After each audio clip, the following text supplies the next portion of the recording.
Procedural notes. This meeting will be held electronically as per section 19(1) of the town's procedural bylaw 6228-19 as amended due to the COVID-19 situation. Council, can I get a motion to approve the agenda? Councilor Gardner, Councilor Gilliland, any comments or questions? Seeing none, all those in favor? Oh, I forgot, Mr. Clerk, sorry, go ahead. Thank you, Mr. Mayor. Through you, record a vote for the approval of the agenda this evening. Mayor Maracus, how do you vote? Yes. Councilor Gardner? Yes. Councilor Gallo? Yes. Councilor Kim? Yes. Councilor Thompson is absent at the moment. Councilor Gilliland? Yes. Councilor Humphreys? Yes. And Councilor Thompson has joined us. How do you vote, sir? Yes. Thank you. The motion carries. Thank you, Mr. Clerk. Any declarations of pecuniary interest? Seeing none. All right, well, welcome to Aurora's public planning meeting. The purpose of this public meeting is to inform the public and obtain public input regarding the town's official plan review, public consultation process, and the proposed release of discussion papers for public review and comment. For the planning application that will be considered by council tonight, the following process will occur. 1, town planning staff will outline the purpose of the proposed official plan review public consultation process. 2, then the consultants will be given an opportunity to make a presentation on the official plan review process, public engagement, and feedback and discussion papers. 3, following this presentation, members of the public will be invited to offer their comments or concerns respecting the item virtually. And 4, either town staff or the consultants will answer your questions. I will keep track of those questions, and when I have several, I will direct them to whoever can best answer them. It is very important that the town receive the correct names and addresses of individuals having an interest in the planning application. Therefore, if you plan to speak to council at this meeting, or if you wish to be notified of any further council or committee meetings concerning the application being considered, you must complete an interested party form available on the town's website at aurora.ca/planning notices, or contact Planning and Development Services by email at planning@aurora.ca. Under the Planning Act, the applicant or residents have the right to appeal any decision of council on a planning application to the local planning appeal tribunal.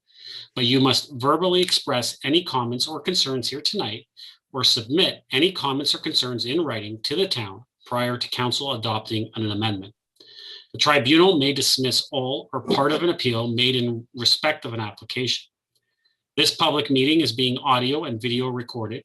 Names, addresses, comments, and any other personal information are being recorded according to the Municipal Act and the Municipal Freedom of Information and Protection of Privacy Act. This will help our town clerk prepare accurate minutes and to create a record that is available to the general public, including the town's website. Questions about this collection should be directed to the town clerk, Town of Aurora.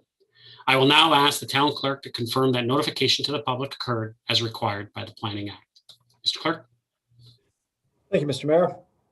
Respecting item 4.1, report number PDS 21-034, Town of Aurora official plan review, release of discussion papers for public consultation. Notice was provided by email to identified interested parties. A notice of public planning meeting was published in the Auroran and Aurora Banner newspapers, advertised on the town's website and on local mobile signs and via social media, including engageaurora.ca. Public notification has been provided over and above the requirements of the Planning Act for a non-statutory public meeting. Thank you, Mr. Clerk. I will now ask the Director of Planning and Development Services to begin with the presentations. Mr. Waters. Thank you. Thank you, Mr. Mayor. At this time, I'd like to introduce the town's consulting team that will be presenting at public planning tonight. From SGL, we have Paul Lowe's and David Riley. They are the town's planning consultants. And from WSP, we have Sabrina Coletti, who is the town's public engagement consultant. They are here to present the highlights of each discussion paper and also to answer questions on Aurora Vision 2051. Mr. Mayor, the OP has advanced this end of stage 2, where discussion papers have been drafted for each of the focus areas and are now ready for public review and comment. The discussion papers present proposed policy changes and opportunities that are based on best practices in other municipalities, current trends in placemaking, complete communities, natural and cultural heritage, planning, archaeological planning, growth management, and are based on public consultation undertaken to date. And at this time, Mr. Mayor, I'd like to present the consulting team to do their presentation. Thank you. Hello, everyone. Nice to see you all today. I will. My name is David Riley from SGL Planning. I will share my screen here. Share screen.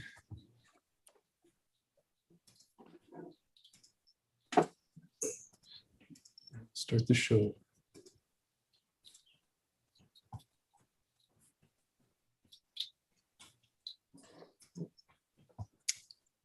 So thanks, everyone. Thank you, Mr. Mayor. Thank you, David, for the introduction.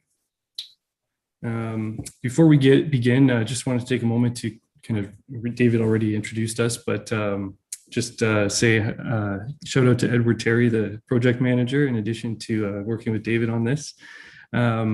But on our side, from SGL, you have me. We're the technical consultants. SGL is, and you have me, David Riley. I'll be presenting this evening, and also on the Zoom chat today, we've got Paul Loos from SGL. He's the overall project director. So we're all here to answer your questions, and then of course from also our technical team, we do have AECOM and North South Environmental. They're not here tonight, but just giving them a shout out. They prepared the discussion papers as well.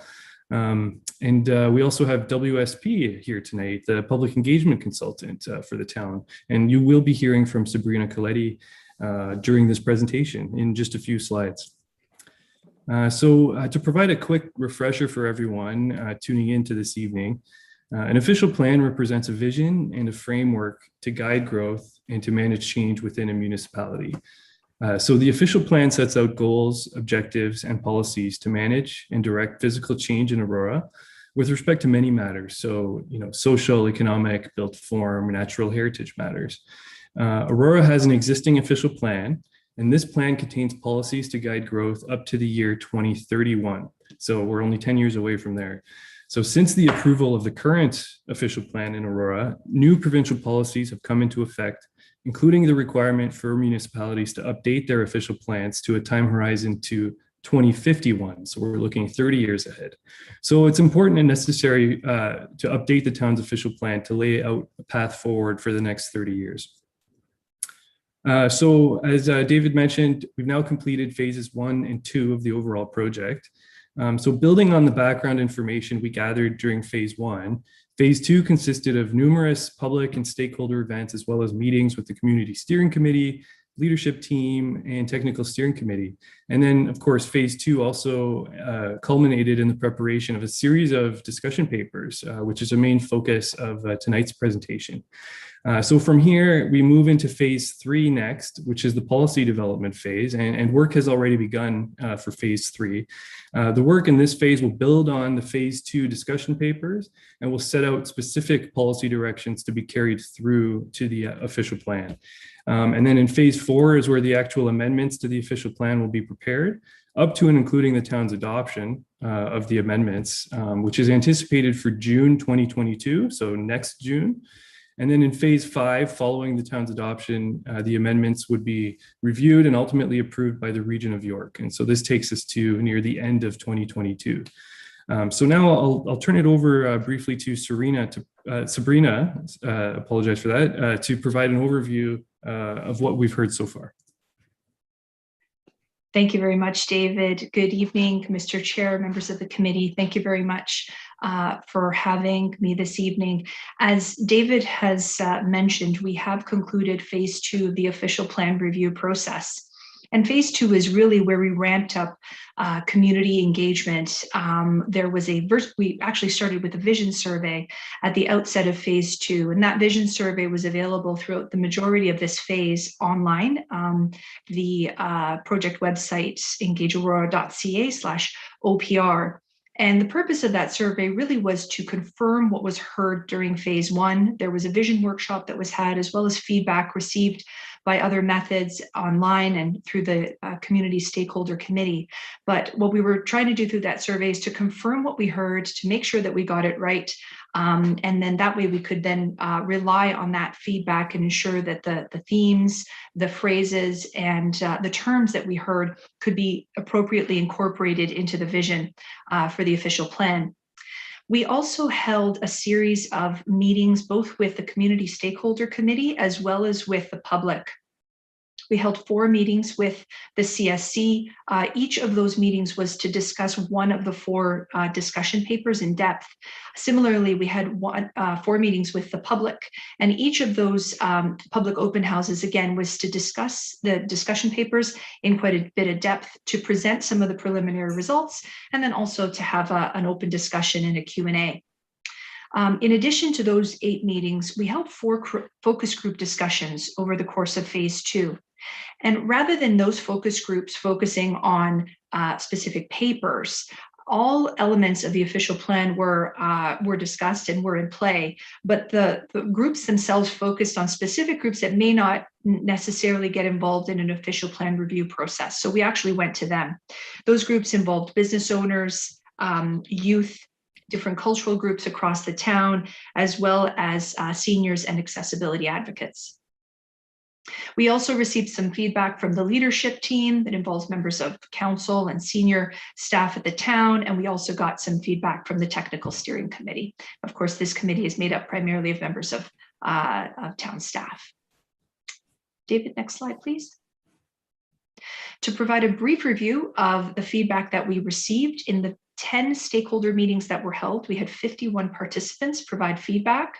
Throughout the 4 public open houses, we had 88 attendees in total, and there were 826 unique visits, or rather unique visitors to the project website, which is quite good. Out of those visitors, 62 online submissions were made either as comments or as a response to the vision survey, and 57 responses were received. Next slide. So in relation to growth and infrastructure, something that was heard very clearly was that growth should be balanced with protection for natural spaces. What we also heard is that growth should be representative of gentle density, that there should be a maximum height permitted within the town, but that where those intensification areas exist within the town, a focus be placed on providing a mix of housing typologies. We did hear quite a bit and get a lot of feedback about housing affordability, and that being a real issue, the lack of affordability being an issue within the town. And we also heard that congestion and parking issues should really go hand in hand with intensification to ensure that they are addressed and those issues aren't created. Next slide. We also heard very clearly, both during the various meetings as well as the lead up to tonight's meeting, is that residents of Aurora truly value their natural heritage features and natural spaces within the town. We also heard that connectivity between those green spaces could be improved, as could access to those green spaces and education about preservation of natural areas. Next slide. In relation to complete communities, we received quite a bit of feedback on complete streets in particular. Accessibility, walkability within the town. We heard a bit about areas that were lacking sidewalks that caused issues when it came to connectivity. And we also received a lot of feedback about ensuring that active transportation is encouraged through the installation, for instance, of dedicated bike lanes. So one other point was that financial incentives are encouraged, certainly when it comes to promoting housing affordability. And next slide, please. Thank you. And in relation to cultural heritage, there's certainly support for education around the cultural heritage and history of the town, repurposing cultural heritage buildings, and also providing a guide for residents when it comes to navigating the renovation process for heritage properties. Next slide. So what we've offered in the Phase 2 engagement summary report is an updated vision statement for the official plan. So we took the vision statement in the existing official plan and we added to it phrases and themes and words that we heard through the visioning exercise. And we really sort of crafted a proposed vision statement that takes the town to 2051. Now, part of that vision also are various key themes that we've identified, and I've spoken to most of them, but we'll just raise 3 more.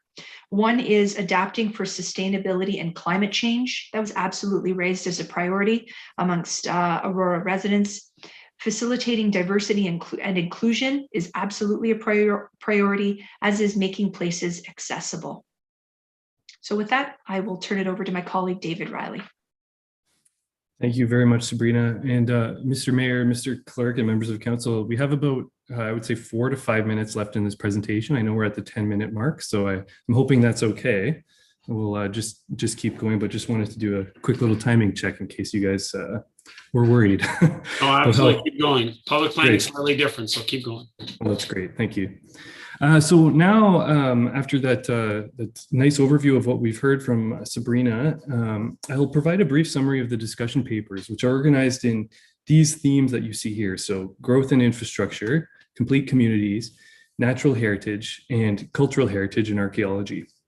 And as Sabrina mentioned, we had some great open houses on these topics and received some really good feedback. And of course, these discussion papers were informed by that feedback received from the public, as well as the community steering committee, the leadership team, technical steering committee, as well as our research that we conducted in phase 1. We also received, important to note, comments from the region of York, and we will be using these comments and reading these comments and using them to inform the policy directions in phase 3. So I just wanted to note that. So let's talk about growth and infrastructure. So the growth, so there's 2 papers here. There's the growth management discussion paper, and then there's the transportation and infrastructure discussion paper. But we're referring to them under the one theme of growth and infrastructure. So the growth management discussion paper looks at where and how the town will grow to the year 2051. So I'll be very brief in these descriptions. I could go on for a long time, but with respect to employment growth, the story is growth is anticipated to be accommodated on existing designated lands. For residential growth, while much of the expected growth to 2051 can be accommodated through current development applications, as well as on vacant designated greenfield area lands, additional growth will need to be accommodated within the town's built-up area to meet 2051 population forecasts. And so for this, the discussion paper identifies opportunities for growth within the town's built-up area, including the town's major transit station area. So that's where you see MTSA, that stands for Major Transit Station Area. This is around the Aurora GO station, along the promenade, and also growth potential along some of the town's corridors. So outside of the promenade, the Wellington, Bayview, and Leslie corridors. So, and with respect to transportation and infrastructure discussion paper, the discussion paper there identifies many other opportunities with respect to infrastructure and growth. And this includes developing an active transportation master plan, emphasizing public transit as a priority, emphasizing the importance of commercial traffic and goods movements. So, this is an important component of planning for transportation facilities as well. Also ensuring frequent monitoring and reporting regarding infrastructure. So, to ensure that things aren't exceeding capacity, and also improving low impact development policies. So this is to do with stormwater and making sure that, in storm events, water runoff is handled appropriately. Moving on, the natural heritage discussion paper also identifies many opportunities for the town's official plan. First and foremost, the discussion paper identifies that the town's official plan must be consistent with and conform to provincial and regional legislation and policies. So many other opportunities were also identified for improvements to existing policies. And we certainly had some great discussion about this in the public open house and the steering committee and leadership team meetings. But the there's opportunity for the development of new policies and enhancing existing policies surrounding the themes of climate change, invasive species, environmental stewardship, ecological offsetting, targets. So this would be things such as woodland cover targets, for example, as well as linkages and enhancement areas. So we have natural features. How are those connected to one another? Is it through parks, open spaces, additional natural heritage corridors? So we also prepared the complete communities discussion paper, referring to the concept of communities that serve the daily needs of residents. The discussion paper identifies many opportunities based on 6 key theme areas tied together through the common lens of placemaking. So opportunities have been identified with respect to urban design, active transportation and transit, adaptation to climate change and sustainability measures, looking at how we integrate community services and facilities into planning and as part of that whole placemaking lens. Opportunities with respect to stable neighborhoods, as well as Sabrina mentioned, affordable housing. And then lastly, we prepared the cultural heritage and archaeology discussion paper. And this discussion paper identifies also many opportunities, including updating existing definitions and policies to be in line with provincial documents, addressing the legislative requirements of the Ontario Heritage Act, as well as the Planning Act, tying cultural heritage policies to the town's other plans and initiatives. So for example, the town's cultural master plan, considering incentives for heritage conservation, as well as addressing cultural heritage landscapes, which is a hot topic at the open house. So just before we end the presentation, just wanted to provide an overview of next steps. So as I mentioned, we're currently working on a policy directions report. So we're anticipating being back here before you presenting those draft policy directions in September. From there, we'll move towards the actual draft amendments, so the amendments to the official plan and secondary plans. And we plan to present the first draft of those amendments in February of 2022. And this all leads to the final adoption of the plan in hopefully June 2022 with regional approval by the end of that year. And that concludes our brief, but hopefully helpful presentation tonight. Thank you. Thank you. Mr. Clerk, do we have any members of the public? To you, Mr. Mayor. Yes, we do. Have Mr. George Skouloukas on tonight and Ms. Wendy Kenyon on tonight. And I believe Mr. Skouloukas is first. Okay. George, welcome. If I can just get you to state your name and your address, and you have 5 minutes, sir. Good evening. We've got to stop a meeting like this, but I think it's the only way to do business. Yes, thank you for the opportunity. Good evening, Mayor, Maracas, councillors, and consultants. I want to thank the consultants for doing a detailed job on their discussion papers. I wanted to start with, my name is George Skouloukas. I live at 54 McClenny Drive, and I'm president of the Henderson Forest Aurora Rapear Association. I have read the official plan discussion papers, including the results of the online poll, and have indicated that natural environment and climate change are the most important topics to Aurora residents. As a result, tonight I would like to address the natural heritage system, key considerations and policies. Pressure for urban growth and development need to be balanced against protection and enhancement of the town's natural heritage system. The provincial policy statement and growth plan both call for environmental protection, including lands within urban and settlement areas. However, nothing in these plans say that every piece of settlement area should be developed. Climate change is real. We need healthy ecosystems for clean air, clean water, and resilience against the effects of climate change. Our official plan needs stricter and clearer policies for natural heritage protection. For example, proper buffers to prevent edge effects. Environmental protection zones must be respected and enforced for the threat of encroachment. Regarding tree removal, we need stricter and clearer enforceable policies. We lose thousands of trees to residential developments each year. An estimated 750 trees have already been removed on the Shining Hill development along St. John Side Road, and another 1,450 trees proposed to be removed by the new Shining Hill application to the east. That's 2,200 trees removed from 2 proposed developments. The growth management plan has identified approximately 7,100 units either approved, proposed, or in future plans to accommodate future population growth. How many thousands of trees will be removed to accommodate these developments?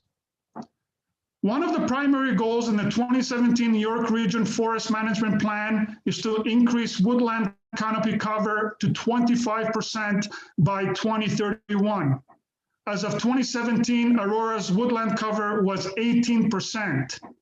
Given that the current and future planned developments could result in thousands of trees being removed, how will Aurora achieve this target of 25% to woodland canopy cover by 2031?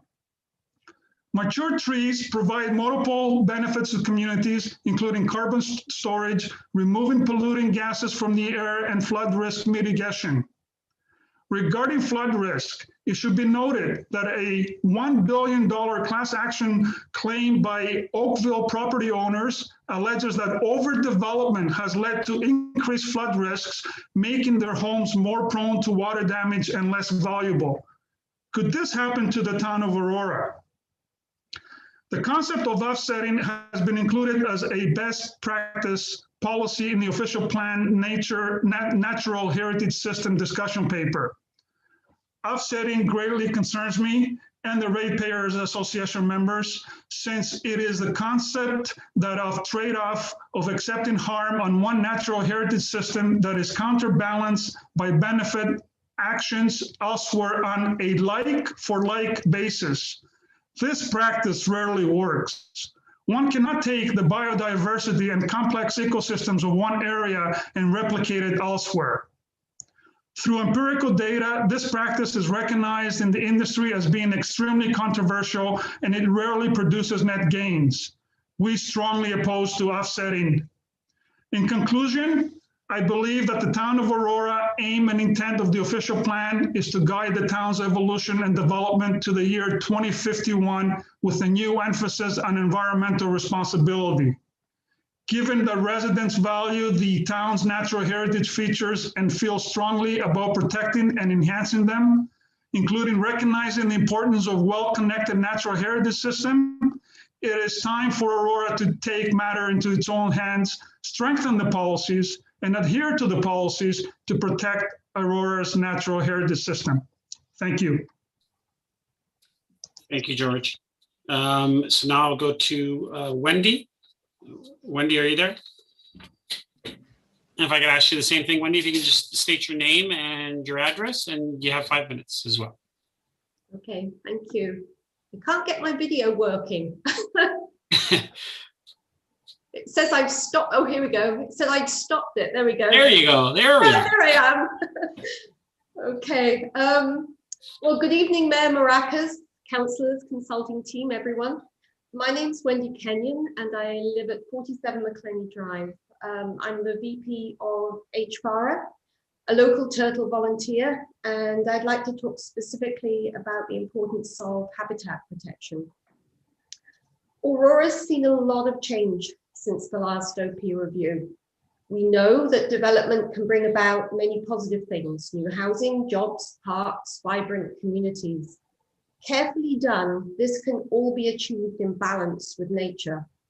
Sadly, however, this delicate balance is already being lost. For wildlife, including species at risk, development usually means the loss of habitat and foraging opportunities and immediate displacement. This affects not only wildlife, but also humans. We hear reports on our local Facebook pages about unsuspecting dog walkers confronted in the street by a wandering coyote, a displaced deer darting into the road. To give an extreme but important example, The Lyme disease bacterium apparently existed quietly in the forests of North America for at least 60,000 years before deforestation and urbanization provided the optimum conditions in which this bacterium could suddenly thrive and spread. The bottom line is that we need to maintain a balance between development and habitat protection because it ultimately affects us all. Our wildlife are struggling. The World Wildlife Fund says that since 1970, populations of Canada's species at risk have declined by nearly 60%.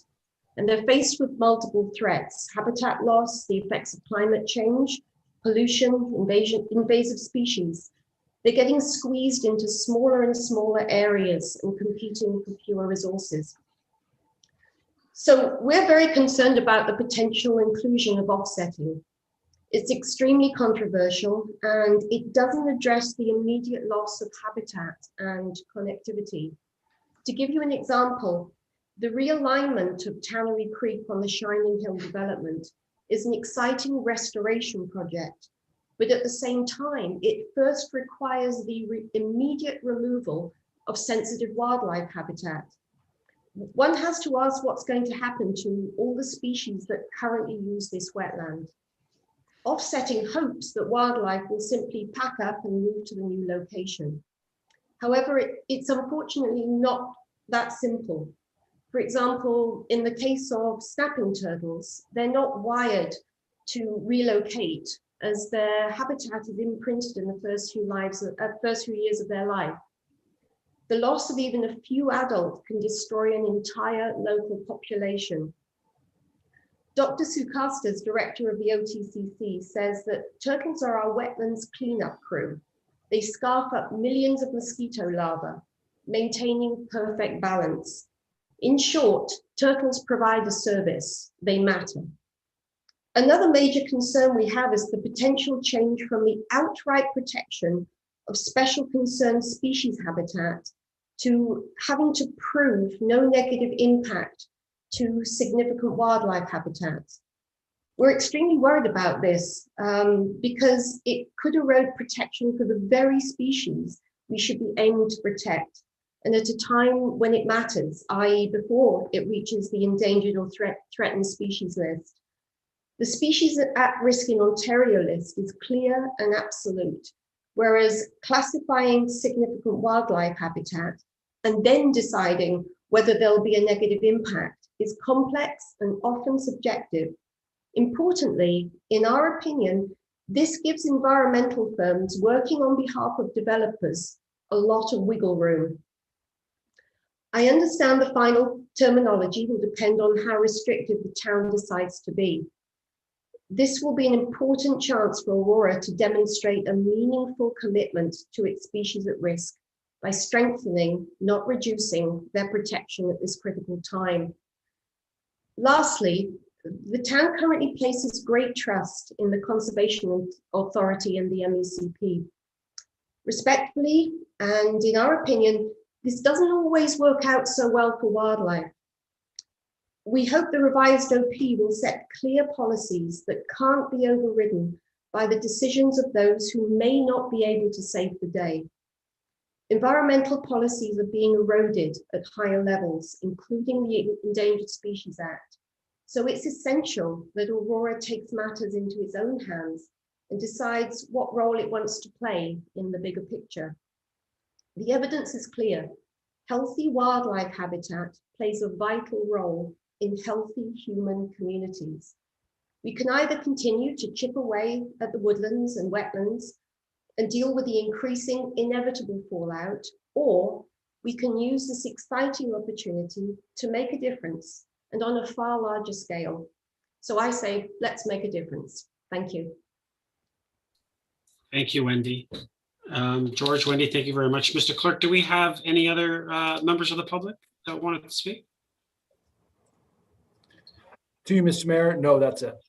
Okay, thank you. George, Wendy, thank you very much for coming out this evening. We appreciate it, and we appreciate all the work that you've constantly done in regards to protection of the environment. So thank you very much. Thank you. Council, I'm going to move to close this, the public portion of this meeting.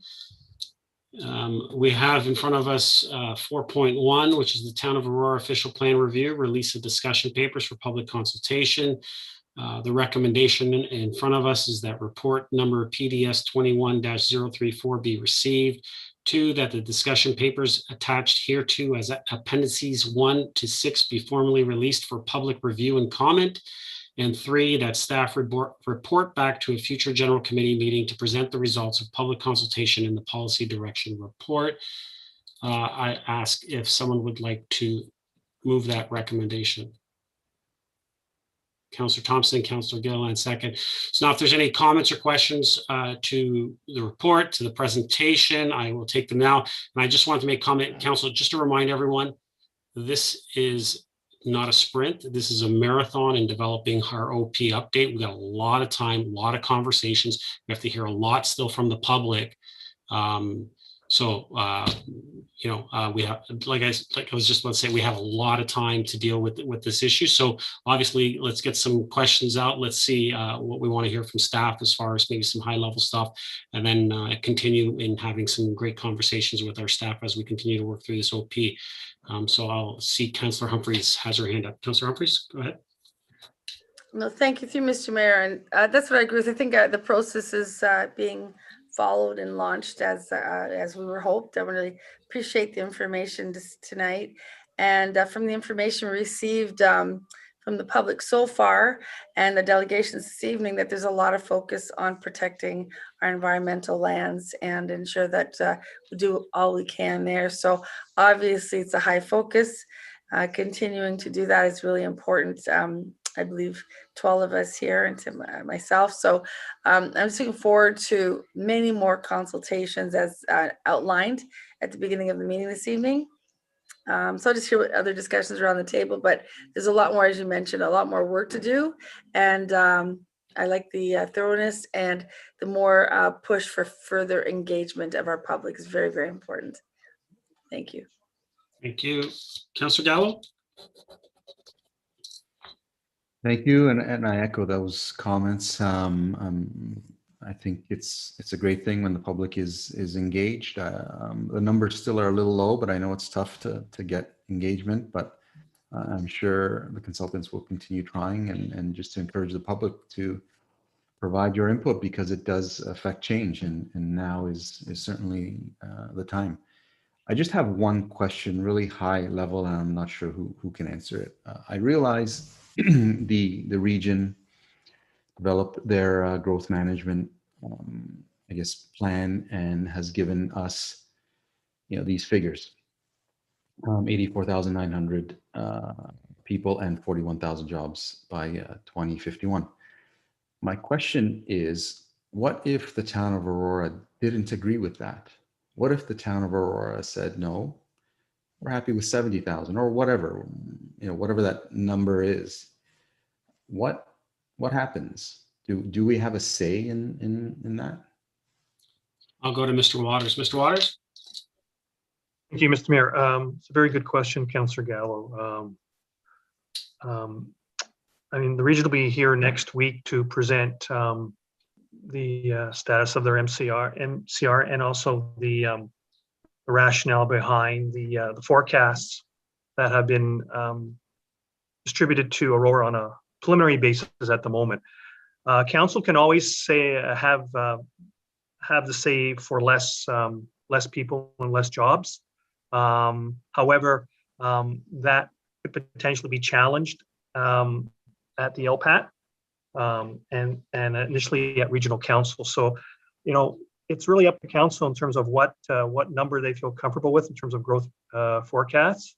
However, the region has done a very thorough job in estimating the share for Aurora, and in consideration of the other municipalities as well, because at the beginning of this process, the province gave them a gross number, and it was up to the region to distribute it to the 9 area municipalities. Councillor?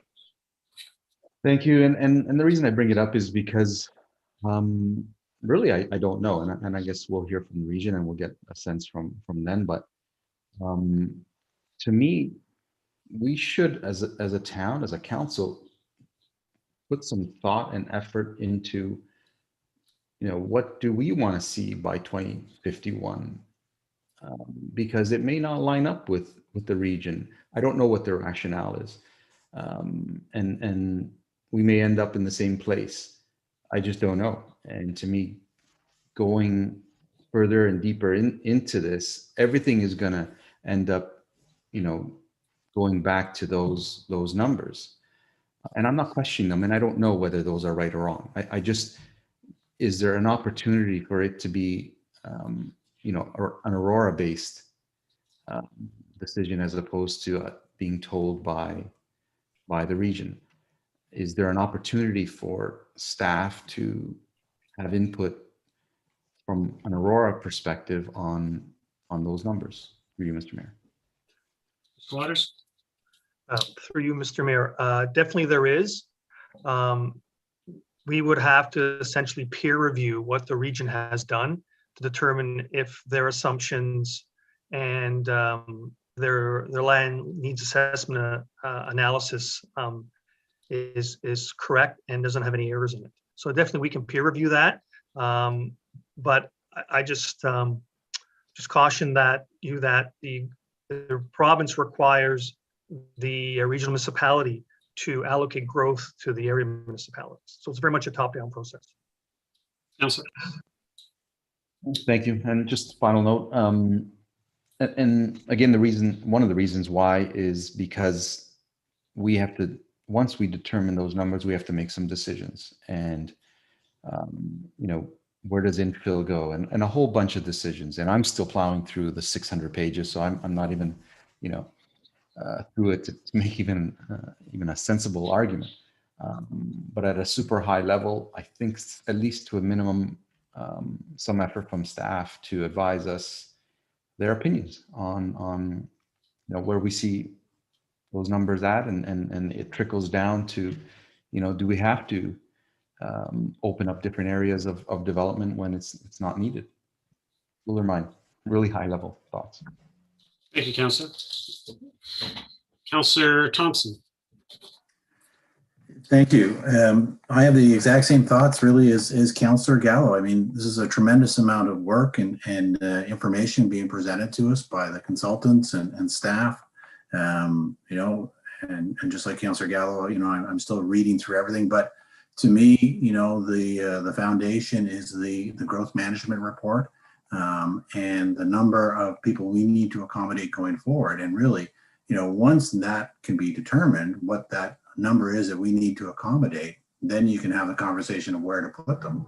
And once, council is in agreement of where those areas of growth are, then everything else kind of is influenced by that decision with regards to, the preservation and, maintenance of natural heritage areas, or, in regards to the tree canopy or any of those other items. And so, I do think that we could spend a little bit more time on that forecast. And so, perhaps Mr. Waters can just talk about it a little bit more in the sense that, whenever I read the growth management plans or, the growth plan from the province, they always talk about targets, they talk about forecasts, but really, it's always been my understanding that we were talking about mandates.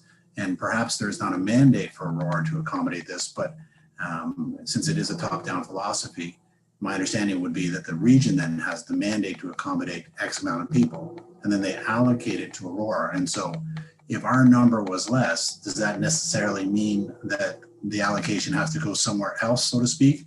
Like, perhaps you can talk about a little more detail, because, I think there is a perception that when we use words like, forecast and targets, that they really don't understand that there is a mandate for somewhere along the line to accommodate all these people. And whether they're accommodated in the town of Aurora or in another municipality, it's good to be able to inform the public about this process in as much detail as possible, because I do think it influences everything else we do. Mr. Waters?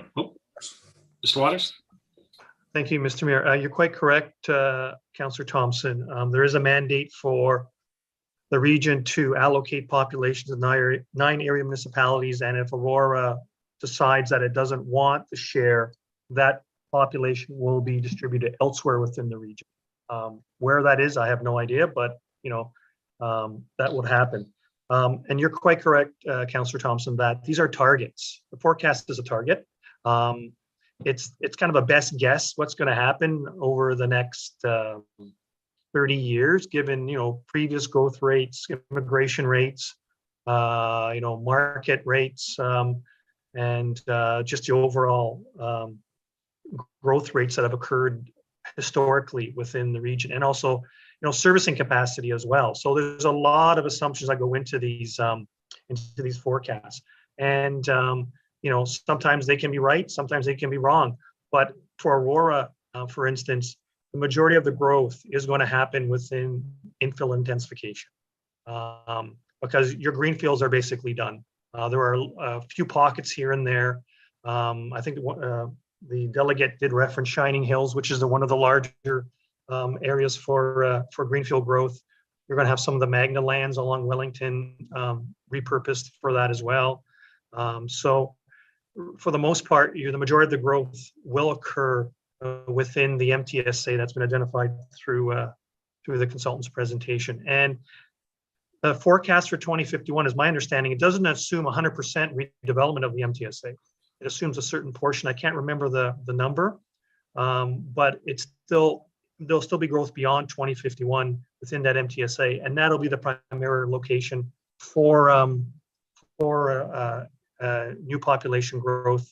We may get some infilling around the shopping centers on Bayview as they mature over time, and with COVID, that whole retail structure is changing significantly. So there will be opportunities down the road, but the majority of growth as we move into the next few decades will be through intensification and infill. Councillor?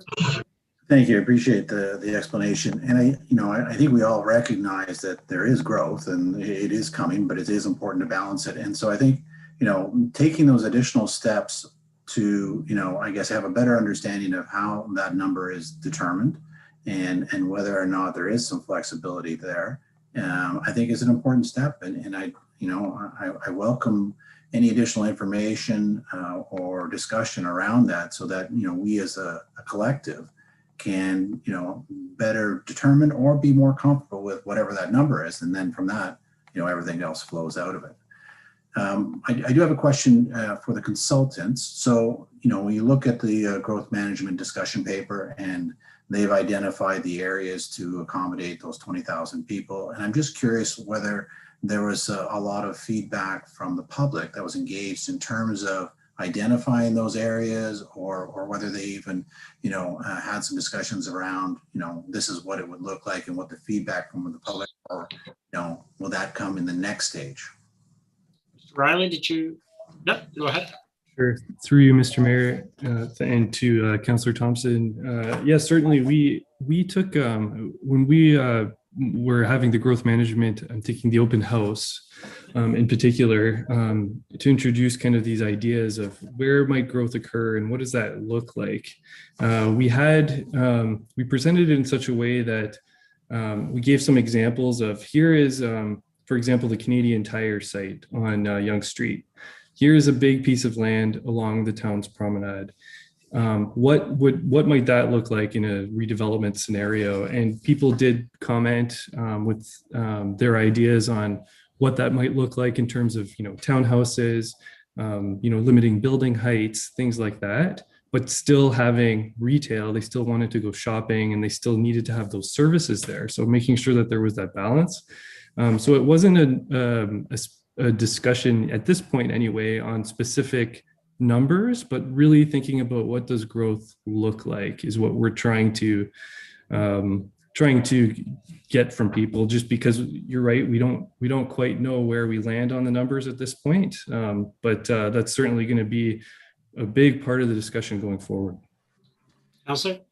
Thank you. And one last question through you to Mr. Riley again. So in general, was the public receptive to the designated greenfield area you identify in the discussion paper as, I guess, where the majority of future growth would occur? Mr. Riley? Through you, Mr. Mayor, to Councillor Thompson. Yeah. So we made it clear that, those lands already designated would accommodate development. But I would say that the focus was more on what development would look like in the built-up area. Yep. Great, thank you very much. Thank you. Councillor Kim. Thank you, Mr. Mayor, and thank you for the consultants for the presentation and all the detailed reports. There's a lot of questions, but the one question that I'll ask tonight is, given the big concern that residents have is, the conflict between growth and nature. In reading the natural heritage document, I wanted to know, before I read it, I wanted to know, how much do we need to set aside for green space for wildlife? And one of the things that it talks about is, it talks about a Environment Canada report, how much habitat is enough. And I was reading through that thinking, okay, there's going to be X percent number or X number of hectares needed of wildlife to make our population harmonious with wildlife. I was looking for a number, and then, that's just the way my simple mind works. And in reading how much habitat is enough, they don't really have a number. It talks about, every species have different needs. They talked about birds. It's not about the quantity of land that they need or forest cover. It's about the forest cover in aggregate. You can have 10 acres in one area, 10 acres,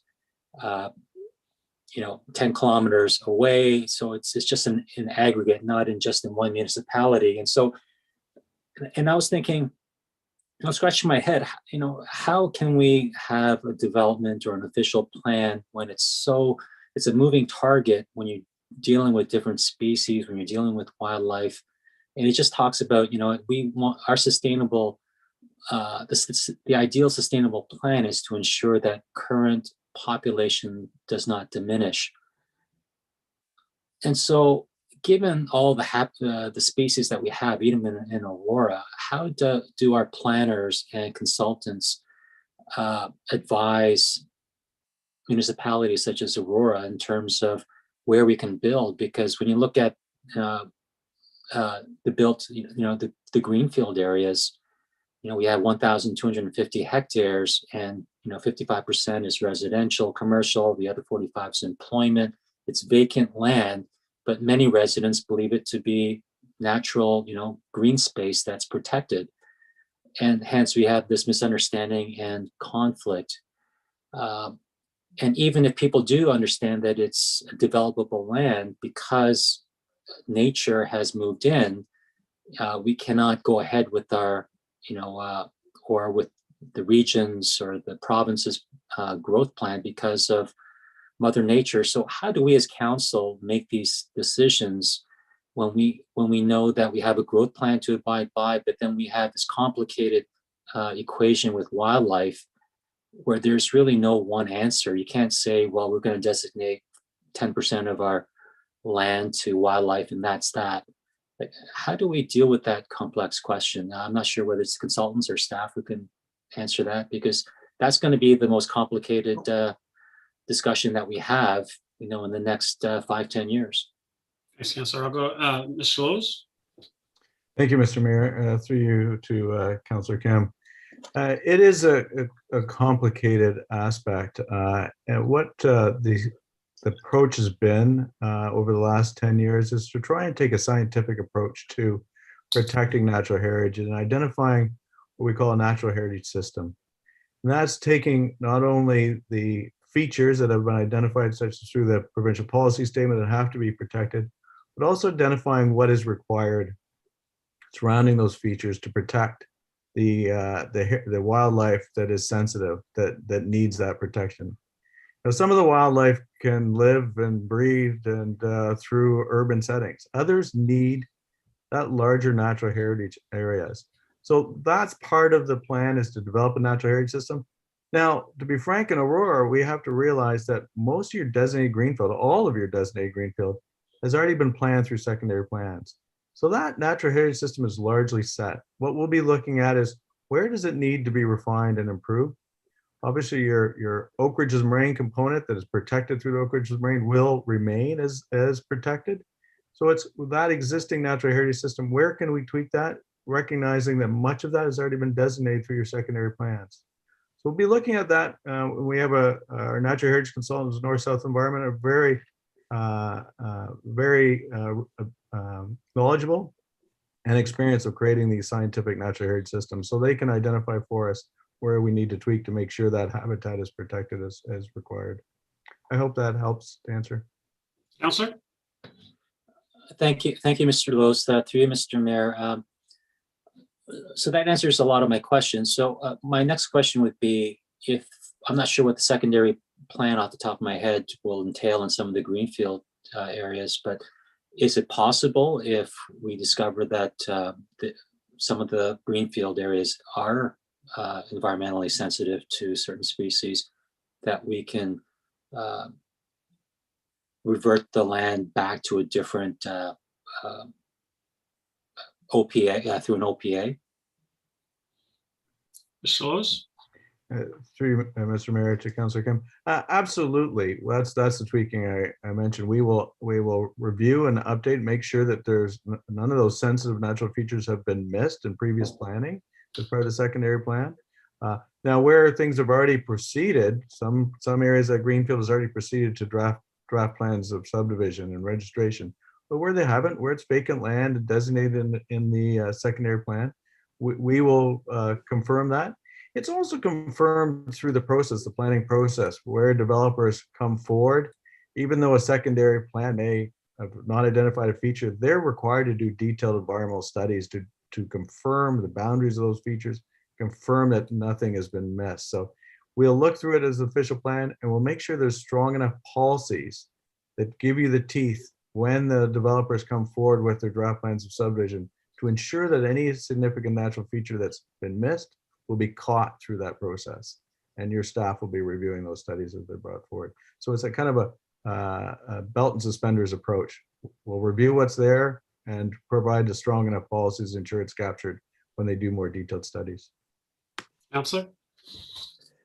Thank you. And my last comment would be, I mean, that's fantastic. And I think that, those studies and the two-way discussions that will happen, I hope that will be brought to the public as well, because, it would be great if we can have that discussion with the public and those who have, we all have a vested interest, but, some are more, leaders in the area of natural heritage than others. And if we can have that discussion with them and have an agreement that, hey, you know what, here's the secondary plan, here's, can you let us know where you feel are sensitive areas that we can discuss and bring it to, your attention as well as staff, that we can, block off those areas so that, we don't have these conflicts whenever, development does occur, so that, we have it all planned out at the beginning. I know that sounds simple, but, it seems like, that's something that we can strive for. Thank you very much. Thank you, Councillor. Councillor Gilliland. Thank you. Thank you, Councillor Kim, for asking a few questions I had, so that was great. I did have a question for the consultant. There's some comments on the complete communities, and through Mr. Mayor to the consultants. The number one feedback that you guys had heard was consider financial incentives and tools to improve housing affordability. And just kind of at a high level, just kind of wondering an example of what something the municipality could provide in order to incentivize financially or tools for this. I'm not so sure if that's something that is attainable, just given the growth targets have been given and the amount of, and just demand, housing demand in general. Mr. Riley? Thank you, Mr. Mayor, through you to Councillor Gilliland. So that's something that we'll continue to look at. What generally the complete communities discussion paper in addressing affordable housing, mentioned, having policies to emphasize that a range of equitable housing options should be provided to meet the needs of a diverse population, and updating housing targets and strategies in lines with York Region's objectives to provide for, more affordable or attainable housing. There's probably different ways you can do this, but some municipalities kind of take a more stringent or strict approach where, the city of Toronto has some pretty policies with respect to, for example, rental housing. And if you're proposing a development where there might be an existing rental housing building of 6 or more units, and that development is considered significant, the city of Toronto in this case has the ability to ask for ways to secure affordable rents on what you're building, the new construction that you're building, and also have improvements for the existing rental housing that's there. And I know that in the city of Toronto, there are incentives if you are providing affordable housing, such as, quick development approval timelines, so a little bit fast-tracked. I believe there's also potential reductions on some development charges if you are providing for affordable housing units. So just some examples that the town might be able to consider that we could incorporate policy direction for in the town's official plan. And again, those are just some examples that are happening elsewhere. Hopefully that answers the question there. Counselor? No, it does answer the question. I was just trying to understand the delicate balance of how we could utilize these tools that you're speaking to, and also, combating the housing crisis that we have with supply and demand. Obviously, we need to grow. We're all wanting to balance it, so we're not overdeveloping. We want that nice balance. So I was just trying to figure out what's that middle ground, so we can kind of have it both ways. Manage growth, but yet be able to incentivize affordable housing as much as we can. So that's great. The other thing, just kind of touching on complete communities, was about the bike lanes. And I'm glad to see that this is number 3, and it's made this kind of presentation as a very serious point to some of the people in the community. And I guess I kind of had a question about Wellington. And I know we have the town roads and then we have the regional roads, but I've already voiced my opinion. It's come to our committees. I'm still not happy that we don't have any connectivity across Wellington. And I'm just trying to understand, because there is a mark of green for shared pathway. And is that something that's been instituted or decided by the region that is shared pathway? Is that something that the town has been able to implement? I'm just trying to understand where we as a town can say, no, we want to have a bike lane along this road, even though it's regional. At what point can we stand up and say, this is what we need? Mr. Waters? Through you, Mr. Mayor. I believe there was a similar situation for Leslie Street, if I recall, when it got reconstructed. However, the town did pay for that multi-use path. I believe that's what I recall. It's before my time, and I've heard some discussion about that. It really depends on, Mr. Mayor, it really depends on the right of way that's available for Wellington. It is a regional road, and we are looking at active transportation across the town through our active transportation master plan, which is in the procurement process. We hope to have that into the public realm for an RFP very shortly. So that's probably the best opportunity for us to have it in a master plan, and we can then approach the region and have them plan for it down the road when there's any reconstruction required or any change required to Wellington. Councilor? Thank you. I just want to keep it high level. I just saw the map and we talked about it. It was number 3 on the list, and I hadn't seen any changes since we last talked about it. And active transportation, I think, is so important also with not only our trail system and connectivity, like the Cousin Drive overpass, which I know a lot of us are passionate about, and some other overpasses. But Wellington Street aside, I think is a very important regional road that I think would really benefit the community, connecting it from east to west on a shared roadway of sorts. So I'm just kind of voicing that, and hopefully you guys could take that back and ensure that that's taken to consideration. Thanks. Thank you, Councillor Gartner. Thank you, Mr. Mayor. I would like to speak to the consultants about their section on capacity to accommodate growth with respect to the built-up areas. They have section 3.1. The areas that are designated are being looked at are stable neighborhoods, local corridors, and the promenade. So with respect to stable neighborhoods, the area Yonge Street on the west side of Yonge Street, that area is included as a look at intensification area. There are a lot of heritage homes along that strip. Also, it gives Yonge Street its character, gives the town a lot of character. So I would like to be very careful with what kind of intensification is considered appropriate for some of those older homes that give the town a character, a good character. With respect to stable neighborhoods,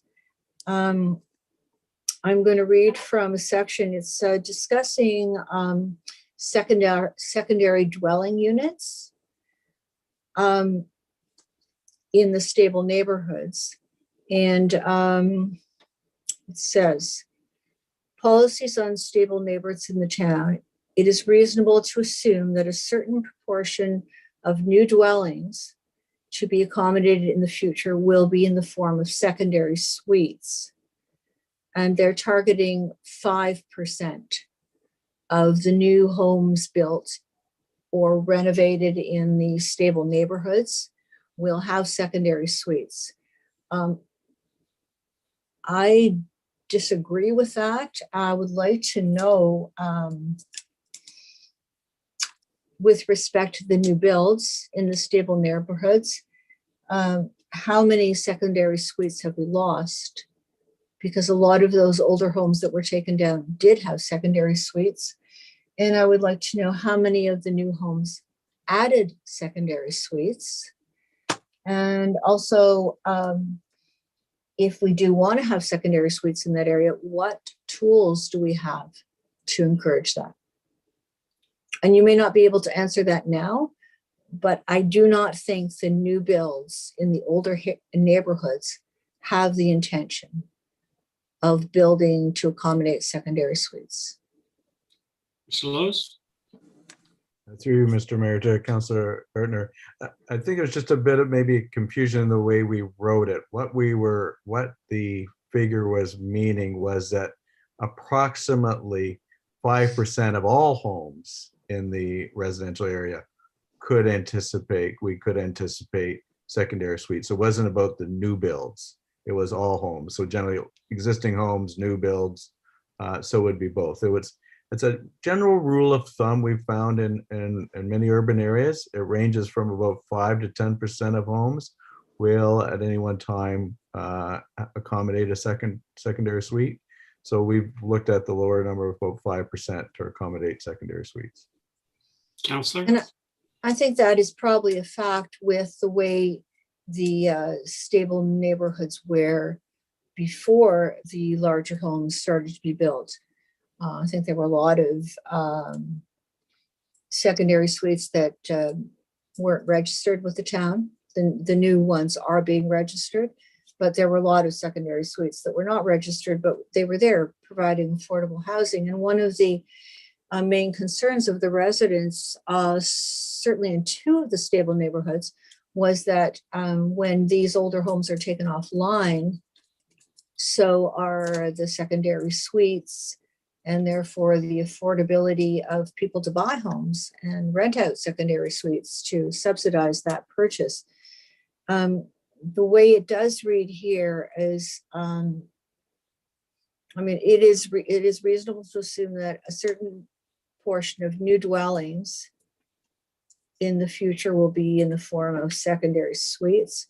So I may be understanding that improperly, but if you think that there are going to be new homes built in the stable neighborhoods that have the intention of having secondary suites, I would like to know if that's already happened. Because we do have a lot of new building in those older areas. Shalos, did you want to take a spin on that one, or did you want me to ask Mr. Waters? So through you, Mr. Mayor, I can just comment that we'll correct the report. It wasn't meant to refer to only in new builds. It was meant to refer to units. New units being new secondary homes would be in a variety of homes, be 5% of all of the homes, not just the new build. So I'm happy to correct that in the report before we send it out to the public. Thank you, Mr. Chair. Mr. Terry, did you want to add something to that? Yes, just to add, through you, Mr. Marakis, if we decide that secondary suites is a good way to accommodate additional affordable housing, we could potentially add policy wording that encourages new builds throughout town to have either rough-ins or to build in second suites. And that happens in other municipalities and is a way to encourage more affordable housing development. Councillor? Thank you. And I think that was the intention in the 2C area, that we would be encouraging secondary suites there. But I think it's a false hope that when people build new homes in the older neighborhoods, because they are larger homes that seem to be just have the intention of accommodating single families. With respect to now, also the stable neighborhoods, we've talked about the missing middle at this council. Are there ways on the edges of the stable neighborhoods, and it is mentioned here. Councillor, I got time on you. So I'll come to you for a second if no one else wants to speak. Thank you, Mr. Mayor, but it is a public planning meeting. I know we have 5 minutes each time to speak. We've closed the public portion. We're in a regular council meeting right now. Thank you, Mr. Mayor, but with a report this size, I think there needs to be some leeway. We have procedure. If you'd like to ask for more time, we can waive procedure by members of council. That's certainly not at the moment, Mr. Mayor. Okay, so I just ask, does anyone else want to speak? If not, then I'll go. We don't go to the public at this point. We've closed the public portion. So I appreciate it. I was told that at a public meeting, I have a second chance to ask questions. You do? No, I closed the public portion of the meeting. But I never got a chance to ask any questions though. And my questions were not answered as well. I had some questions during my delegation. Well, George, if you want, you can write them to council, and we're getting way off here as far as from a procedure perspective, and I understand, and that's fine. If you want, you can send them to myself or to the clerk. We'll get them answered for you, as well as this will be back in front of us in a general committee, and you can come delegate at that time, and we can question. You can have questions, and you can actually get answers as well. The questions pertain to discussion that took place tonight, so it loses its impact and effect. But you and George, just and also let me talk about procedure. You normally, even in a public planning meeting, you would not be asking questions once council begins deliberating. Once council begins deliberating, there's no opportunity for the public to come back in and engage.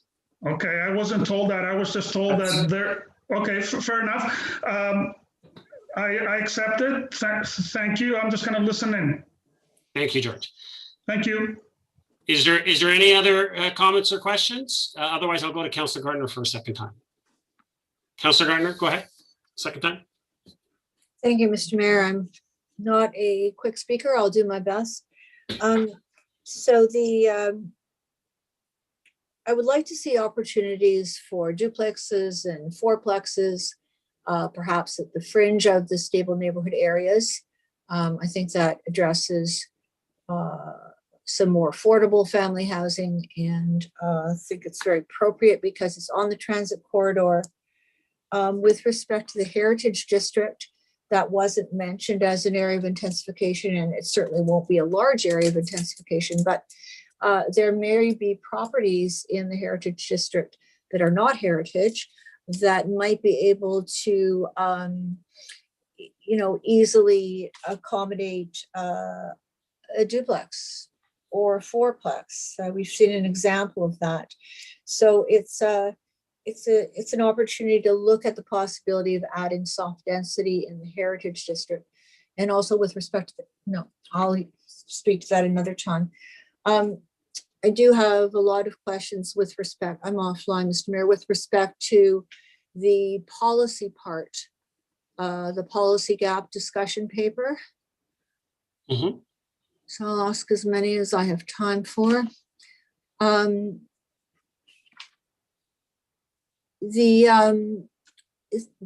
provincial policies, it's talking about the updated provincial regional policies with respect to water demand management strategies. So I'd like to, and a woodland compensation plan. I'd like to ask the consultant what they have in mind with that. Mr. Riley? Certainly, through you, Mr. Mayor, to Councillor Gardner. So I'm looking, I believe you're referring to section 2.2 in the policy gap paper. Yes. Yeah, so, and we mentioned that new provincial and regional policies have been introduced that can incorporate the updated official plan, include water demand management strategies and woodland compensation plan. Yeah, so this is kind of a little bit tying back to the conversation that Mr. Lowe's and Mr. Kim had on the natural heritage system. Woodland compensation, I think, is referring to the offsetting theme that we were discussing earlier, that I know that there are some concerns there, and certainly listening to all of those. I think going forward, it's just natural heritage is going to be a big component of the official plan update. So I think that we're just going to have to keep hearing everyone's comments with respect to that and incorporate that as best as we can. Councillor?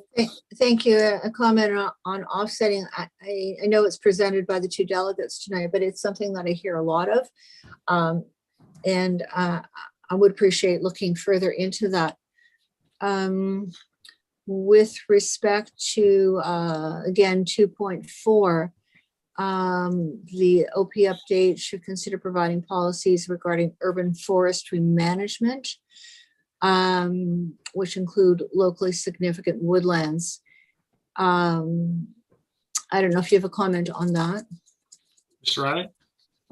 Through you, Mr. Mayor, to Councillor Gardner, no specific comment, but again, just looking at how the official plan identifies certain features that might not be currently captured in kind of the region's broader natural heritage system or identified as a significant feature. I think that there's an opportunity in this official plan review to kind of look at those additional features, some that might be even I heard that there might be some examples of missed features in the secondary plan areas, for example. So definitely looking at that and the policies and the criteria that go into assessing whether it's significant or not. And also the policies that was with respect to when a development application comes forward, ensuring that the proper studies are done to look at that feature and ensure that there's appropriate buffers. Councillor? Thank you. I missed the paragraph before that, which is speaking to green infrastructure.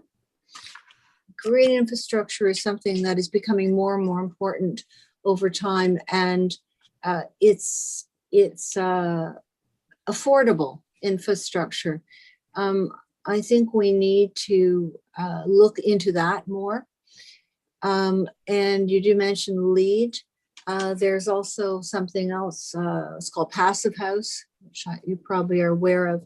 And that speaks to energy efficiency.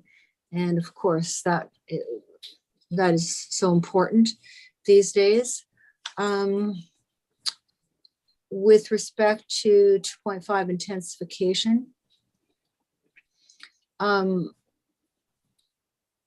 I suppose that I've already spoken to that with respect to the west side of Yonge Street.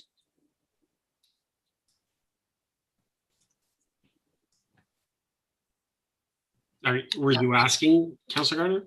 No, I'm just Okay. reminding of that.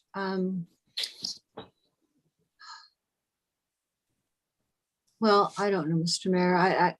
You and I spoke about a little bit of this today.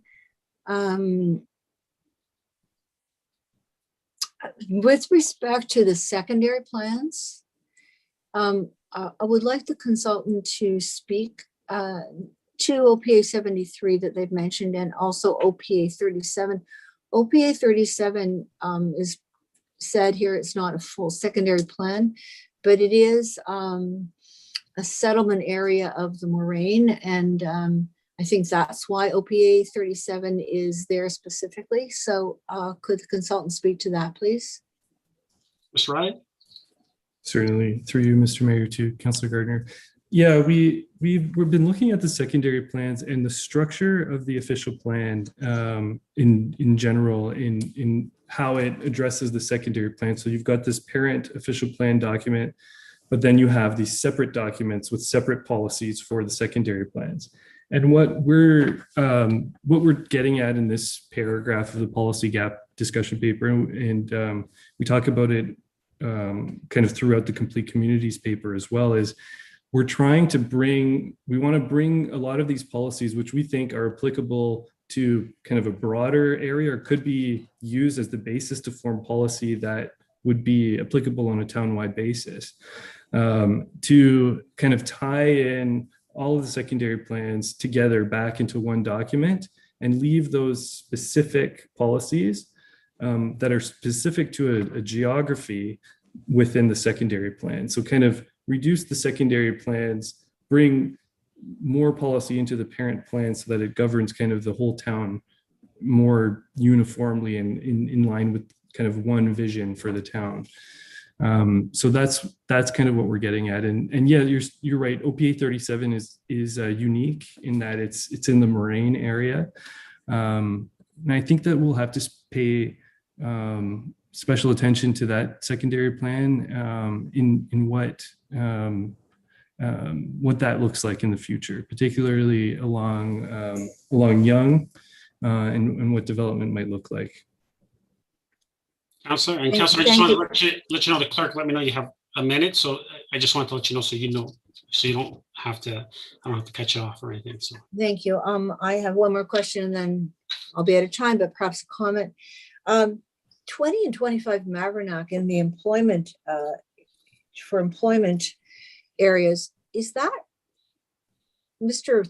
Waters, is that what we're talking about right now with the development of the retirement home and at Wellington and Mavronack? So we've already decided that, I don't know which side, maybe 25 Mavronack isn't going to be employment land.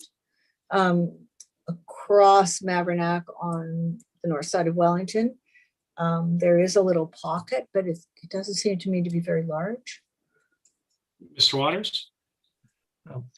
Through you, Mr. Mayor. Yes, Councillor Gartner, the region has given the green light to the employment conversion in principle for the northeast corner, excuse me, of Mavronack and Wellington.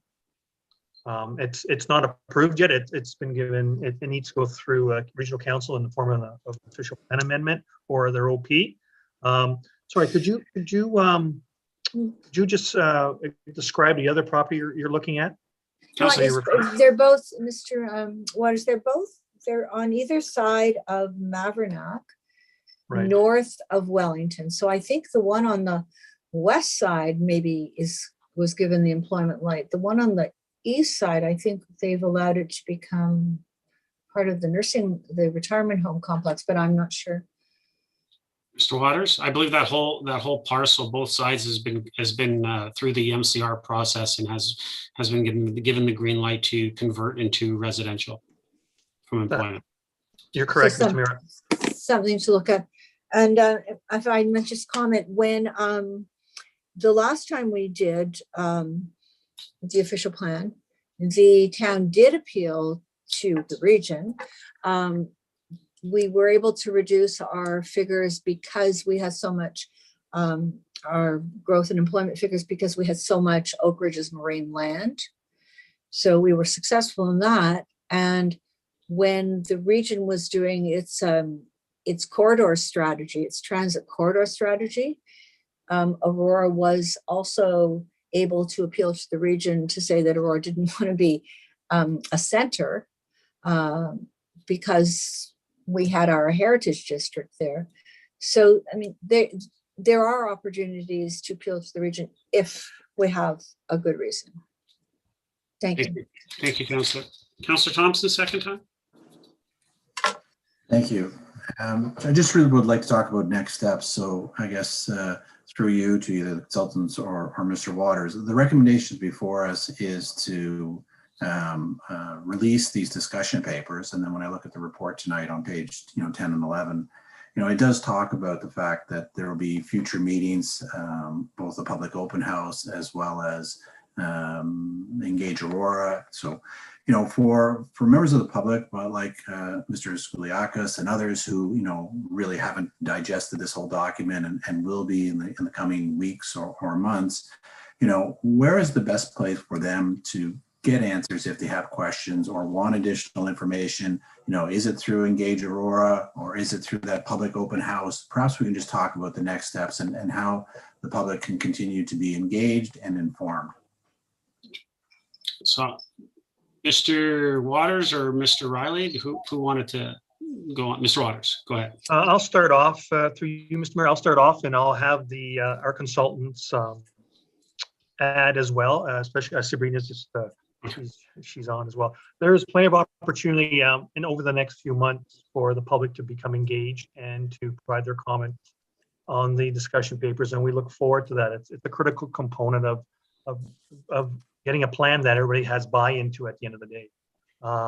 So it's on the town website. We have opportunities for additional open houses before we come back to you. So I'm going to just defer then to Sabrina so she can fill in the blanks for us. Sabrina?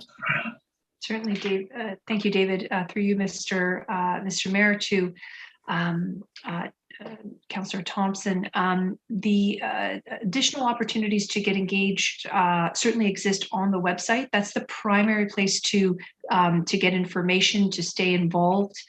There's certainly an opportunity to register for or to be added to the OPR mailing list so that updates can come directly through via email as well. So the plan is to upload the discussion papers to the website. There are tools on the website that allow for comments to be left. And there's also the opportunity to provide additional comments on the discussion papers via email directly to Edward that would then come through to the team. Now, I do want to stress that there has already been a tremendous amount of, given that we're in a pandemic, tremendous amount of discussion, particularly around the discussion papers, which is why we are allowing for additional comments to be submitted digitally. The next step for the technical team, as my colleague, Mr. Riley has noted, is to begin to prepare policy directions.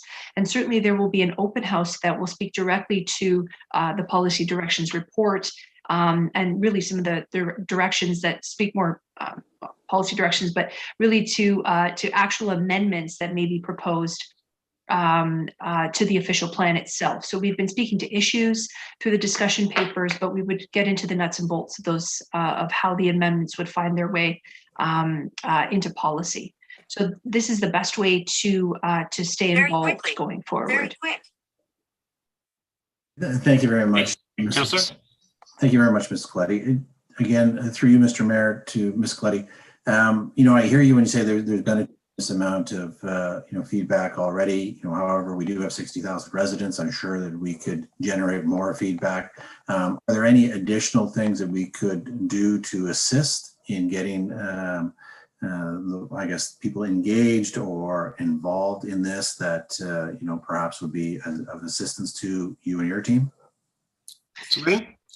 Through you, Mr. Mayor, to Councillor Thompson, I would say the absolute, the number one thing that council could do to assist the team is to make your networks aware of the papers being posted to the website and to help drive traffic to the website. I know that some of you, Mayor Maracus in particular, have a very large social media following, and the level of information overload and distraction throughout the pandemic is high, as you all I know are very much aware. So recognizing that some members of the community within Aurora may be distracted, perhaps quite rightly so, with other issues. If we can be supported through additional communications, through raising awareness about the papers being available on the website, then that would be very helpful. Also, as we have additional visitors to the website, there is an opportunity when you do visit the website, you're sort of prompted to register. And once we do get that registration, that means that we add them to the mailing list, and then that allows us to reach out directly to members of the public when there are updates and opportunities to get involved. Thank you very much. Thank you, Councillor. Councillor Gallo, second time.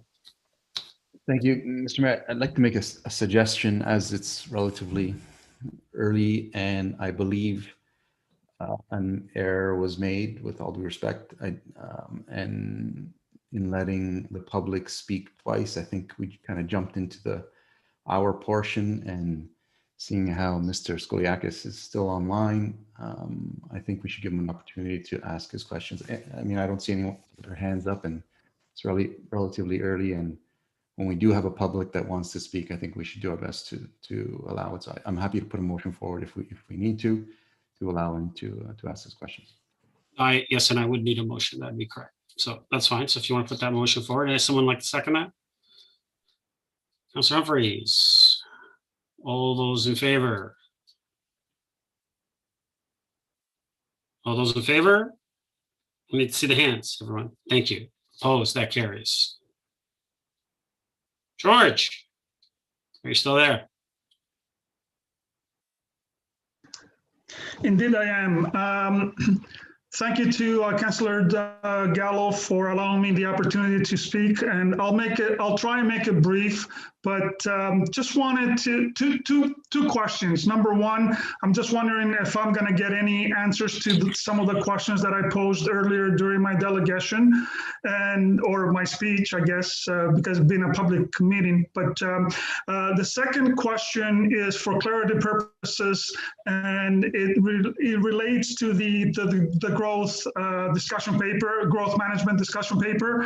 It is my understanding that growth has been provided in the majority of the growth is in three areas: MTSA, built-up area, and designated greenfields.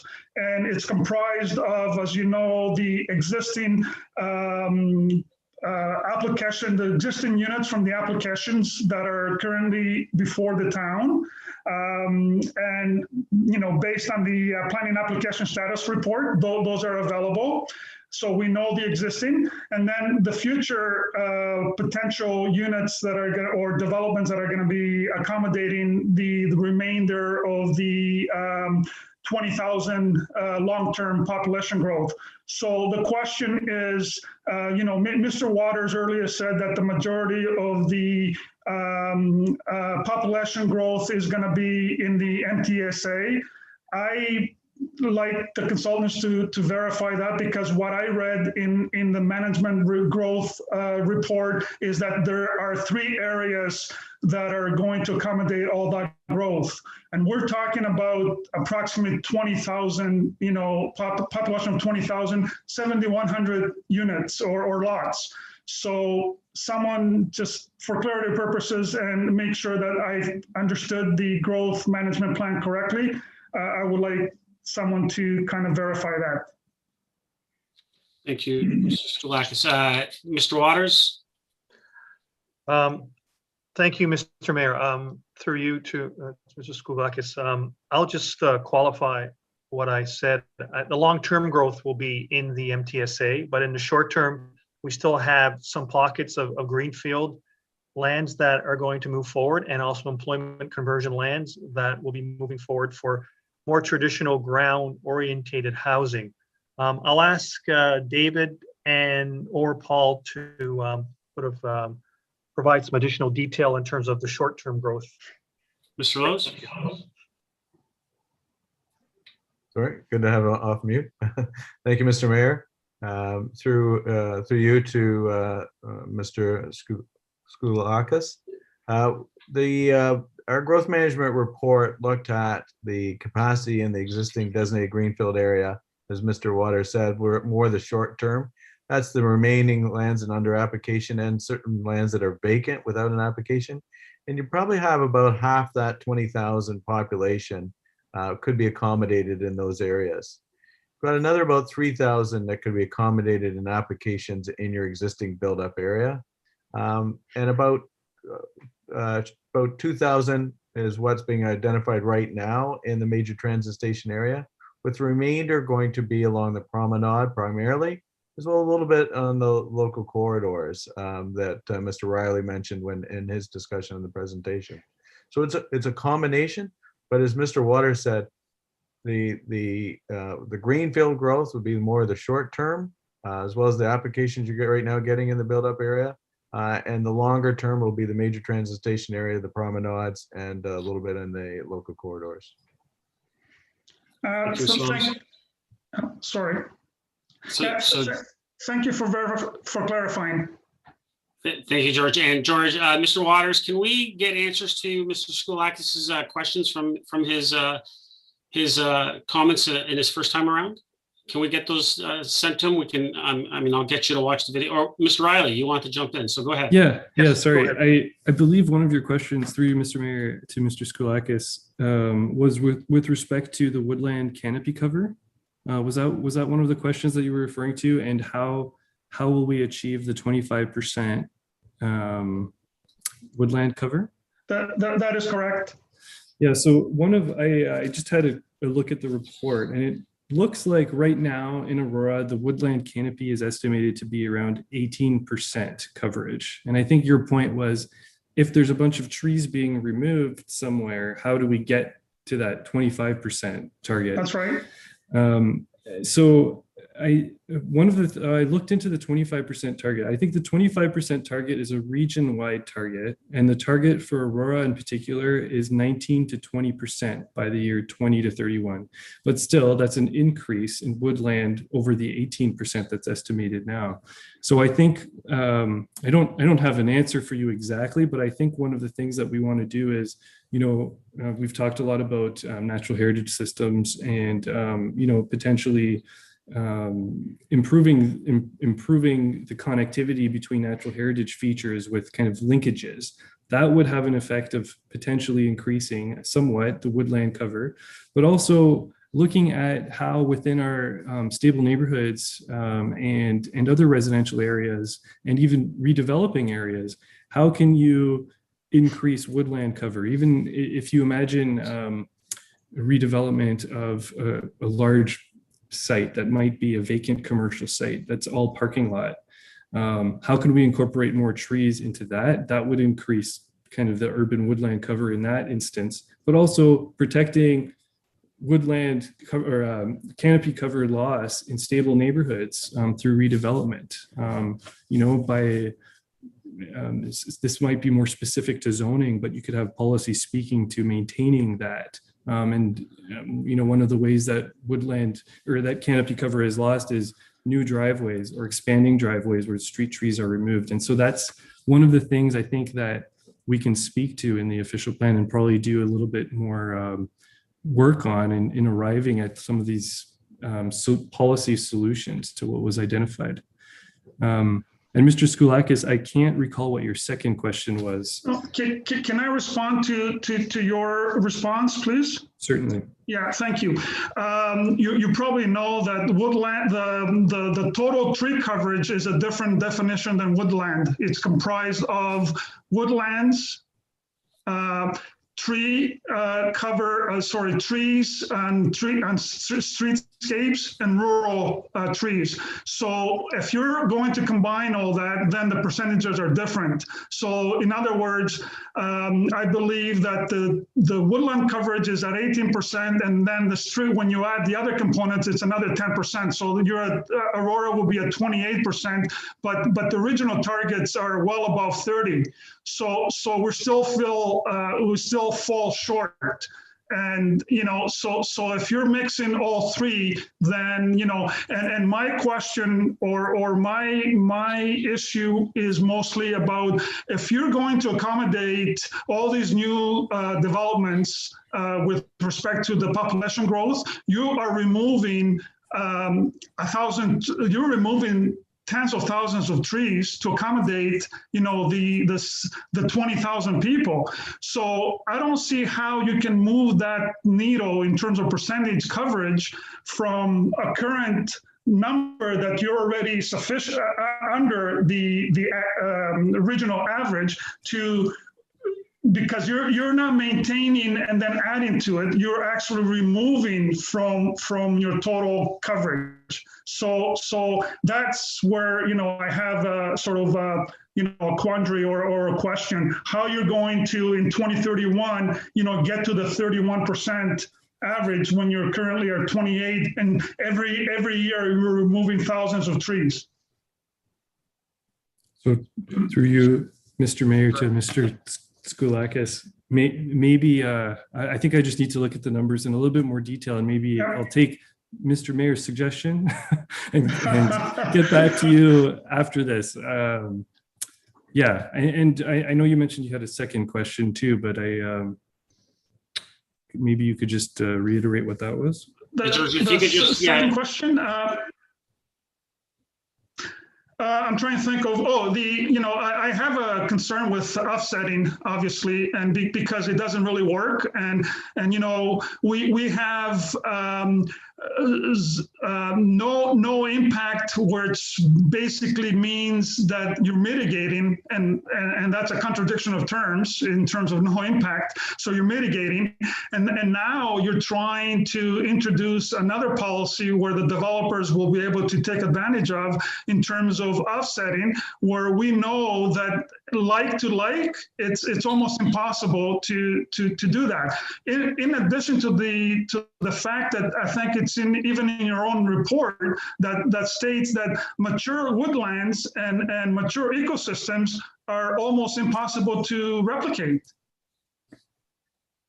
And so offsetting to me is very dangerous, and I feel that it has no place in the official plan, because I can see someone using that as I know it's a last resort, but I can see them using that and trying to just justify why they're impacting a specific area, because they're going to give you something else somewhere else, but in the process they're really not, because you can replicate the the ecosystems and the biodiversity that you're removing.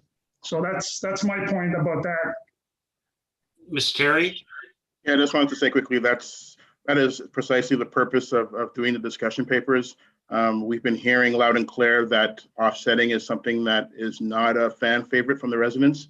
And it's that type of feedback that's really important and crucial to this process. So we're hearing that loud and clear. Thank you. That's good to hear. Thank you. Thank you, George. Anything else? Or do you want me to, I'll make sure, George, like I said, I'll make sure if you have any additional questions, just let Mr. Terry or Mr. Waters or even Mr. Riley know, and or even myself, or any of the councils, and I'm sure we'll all make sure that you get the answers that you need as we work through this process. I thank you for the opportunity to speak a second time and provide and receive some clarity to those questions. I really appreciate it. Thank you, and thank you to all the members of council as well as John. Thank you very much. Thank you. Councilor Gardner, yes? Mr. Mayor, I believe Ms. Kenyon would like to have an opportunity as well. Well, since we waive procedure and we move back to a public portion, sure, why not? Thank you very much. Ms. Kenyon? Hello, thank you very much. You know, if George has to speak, I have to speak because we're like Tweedledee and Tweedledum. We do everything in pairs. But thank you very much for allowing me to speak again. I will be brief. I just wanted to pick up on a point that Mr. Lowe's made regarding the fact that Oak Ridges Moraine lands are protected. What I would say is that from our experience, they're not being protected enough. I know that there's a difficult balance. We're aware of that, but even in settlement areas, it doesn't mean that every single piece of land needs to be developed. And again, going back to the Shining Hill development, phase 2, this was a perfect opportunity where the town could have kept a balance, because OPA 37, the intention of that was for low intensity, environmentally sensitive development. And it envisaged about 50 lots, which would have protected the environment to a certain extent, but also to have allowed sensitive development to have taken place. But what happened was that the developer came in with 90 lots, 90 units. And the reason he was able to do that was by reducing the buffers. And going back to what George said earlier, we really feel that these buffers need to be respected. They are set out in the Oak Ridges Moraine Conservation Plan. They were set for a reason, and we just feel that now is the time. It's the most important time to respect these buffers and, if necessary, increase them, but certainly not to reduce them to the extent where the land that we're trying to protect is at risk. Because when you're protecting the woodland, you're protecting the natural heritage system, you're protecting the habitat as well. So to us, it's win-win. We all win. And so I just wanted to make that quick point. So thank you very much. Thank you, Wendy. So if there's no other comments from the public, I will close the public portion once again. And Councillor Gallo, you still have the floor. That was it, Mr. Mayor. Thank you. Thank you. Any other comments or questions, Council? Councillor Gilliland, second time. I just wanted to thank George and Wendy for coming out and presenting everything that they presented today. It was a lot of information, a lot of stuff to go through. I really appreciate all the hard work you guys have been doing and making sure that everybody's keeping on their toes to help protect our environment. So thank you. That's all I wanted to say. Thank you. Any other comments or questions? Councillor Kim, Councillor Humphreys. You're the only two that haven't spoken twice. Nope. Good. Okay. Before I call the vote, I did want to just quickly say, we all know our official plan is probably the most important document that we have, and that's why it takes such extensive work to go through it. And the thing is we have to get it right. Because if you don't put in the proper policies in place, well, then what you do is you open yourself up as a municipality for overdevelopment, for abuse of our environment, destruction of our heritage, whether it's lands or properties, and not being able to move forward with the vision that we want to create as a community. And ultimately, that's what we're trying to achieve here. And so that's why it is imperative that we get this right, have the proper public engagement, have everyone contribute to this and develop a vision of our community so we can continue to keep the character of our community, grow and evolve so we can create what it is that we're trying to achieve, which is more pedestrian friendly area, more walkability, more affordability. These are the things that we're trying to achieve, and we can do all of this and still maintain a lot of the character that we as Aurorans expect when we look at development within our community, especially when you look at the growth. We're talking about heights, we're talking about density. We can maintain what we expect. as a community and still continue to grow appropriately and still have all the protections in place. And if we set those policies perfectly and we put them in place, then what we also do is we achieve something that when we do get an appeal and we do have to go before the Ontario Land Tribunal, that we can defend it and say that our OP says this OP is developed and provincially approved, and it has all the measures in place. And we know that we can defend it at that point. Now, by all means, they might overturn that, and that's a totally different story. And we'll get into that. That's not for a discussion here when we're discussing about our OP, and I'll probably bring that up at a future date. But if we set the policies that we need to put in place, our community can flourish and become one of the greatest communities in all the GTA. And I agree. Let's push back on that number. And so next week, when we have the region and the MCR report, let's see what we can do. And I'll also talk with our regional planner and see what we can do as well. And if we can all come and agree to an agreement of what we're actually looking at as far as a number perspective, then let's push for it. Let's push for that Aurora made number instead of having someone impose a number on us. So let's see what we can do on that front. I think this was a great discussion. I think we have a long ways to go, and I'm looking forward to hearing a lot of the public's input and council. If we can get the word out, let's ensure that the public, as much as possible, can come out and we can hear from them. So with that, Mr. Clerk, I'll call the vote. Thank you, Mr. Mayor. Record vote for the motion on this evening's agenda. Councillor Gardner, how do you vote? Sorry, yes. Mayor Maracus? Yes. Councillor Kim?